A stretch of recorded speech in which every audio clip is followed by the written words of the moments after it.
बिस्मिल्लाहिर्रहमानिर्रहीम। अस्सलाम वालेकुम। कैसे हैं मेरे प्यारे बहन भाइयों? उम्मीद करती हूँ खैरियत से होंगे। अल्लाह पाक से दुआ है जहाँ रहें खुश रहें, आबाद रहें, हंसते मुस्कुराते रहें। तो आज हम जिस चीज़ से ये हलवा बनाए हैं, टेस्टफुल हलवा, वो मैं आगे आपको दिखाती हूँ। यहाँ देख लीजिए चॉपर के अंदर हमने क्या डाली हैं, रात की रोटियाँ। हाँ जी, आपको रात की रोटियाँ बची हुई अब ज़ाया करने की ज़रूरत नहीं है। हम इसे चॉपर में डाल के चॉप करेंगे और इसका बनाएंगे हलवा। आगे आगे जैसे जैसे वीडियो बढ़ेगी सारे स्टेप आ जाएंगे। बहुत मज़े का बनता है और 10-12 मिनट के अंदर 15 मिनट के अंदर ये तैयार हो जाता है। कोई भी टाइम नहीं लगता, बहुत जल्दी हो जाता है। तो यहाँ अब हम इसे चॉप कर लेंगे और ज़्यादा ये नहीं कि बिल्कुल फाइन बारीक कर लेना, कोई ज़रूरत नहीं है। जैसे मैं पकाऊंगी पता ही नहीं चलेगा कि इसमें रोटियां हैं। तो यहाँ मैंने चॉप कर लिया है रोटी को। आप चाहें तो दूध के नीम गर्म दूध के अंदर आप इनको भिगो कर भी रख सकती हैं, कोई मसला नहीं है। तो यहाँ ये चॉप हो चुकी है हमारी। अब दूध में अब दूसरे स्टेप ये है कि हमने दूध लेना है, 1 से 1.5 गिलास दूध ले लेना है और इसको बॉयल कर लेना है। पहले हमने इसको बॉयल करना है, साथ ही हम इसके चीनी डालने लगे हैं कि चीनी साथ ही डाल दें, वो बॉयल आते आते पक जाएगी चीनी भी। तो जहाँ बॉयल आना शुरू हो चुका है अब इसमें डालेंगे ड्राई मिल्क पाउडर। ये तकरीबन तकरीबन मेरे पास 60 ग्राम था, 60 ग्राम हमने डाला है जी।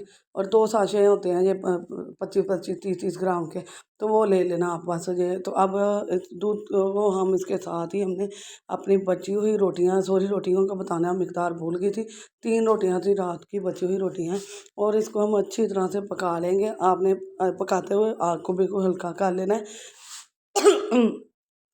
सॉरी, मेरी ना थोड़ी सी तबीयत ठीक नहीं थी, इसलिए खांसी आ रही थी। तो मैं बोल रही थी कि आँच को बिल्कुल कम दम वाली फ्लेम पर करना है, उसी पे पकाना है आपने अच्छी तरह से। अब 2 बड़े चम्मच जो होते हैं ना, थोड़े से, एक खाने वाला हम जिसके साथ राइस खाते हैं, एक थोड़ा उससे बड़ा होता है जिसे हम चटनी रायता वगैरह डिश आउट करते हैं, वो आपने 2 चम्मच भर के आपने डाल लेने हैं, 3 डाल लें। देसी घी है तो उसका कोई मसला नहीं, कोई इशू नहीं होता। तो ड्राई फ्रूट में आप कोई भी डाल लें चीज़, बादाम काजू पिस्ता अखरोट कुछ भी। तो मैं बादाम और सोगी डालूंगी जो मुझे बहुत टेस्ट लगता है इससे। तो अब हम इसको अच्छी तरह से मिक्स कर लेंगे। घी डालने के बाद सिर्फ 1 मिनट आपने इसको अब भूनना है, इसके ज़्यादा नहीं भूनना। ये देखें कितना टेस्टफुल, जायकेदार, मज़ेदार सा, डिलीशियस सा हमारा ये हलवा तैयार हो चुका है। आप देख के बता सकते हैं कि ये रोटी से बना है, रात की रोटी से, बची हुई रोटी से नहीं, बिल्कुल भी नहीं। ये जितनी शक्ल अच्छी लग रही है उतना ही ये टेस्टफुल है। और जब आप खाएंगे तो आपको लगेगा नहीं कि ये रोटी से बना हुआ है। बहुत मज़ेदार, बहुत टेस्टफुल, जायकेदार। हमें कोई खोया नहीं डालना पड़ा, कोई कुछ नहीं, जैसा मिल्क पाउडर डाला है हमने और बाकी जो घर में अवेलेबल चीज़ें हैं वही डाली हैं। उससे बहुत ज़बरदस्त और टेस्टफुल और जायकेदार सा हमारा हलवा तैयार हो चुका है।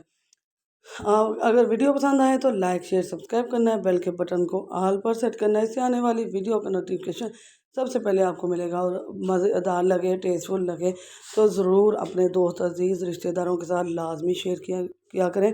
और सब्सक्राइब करना बिल्कुल फ्री है, इससे कोई पैसे नहीं लगते, ये हमारी हौसला अफजाई होती है जी।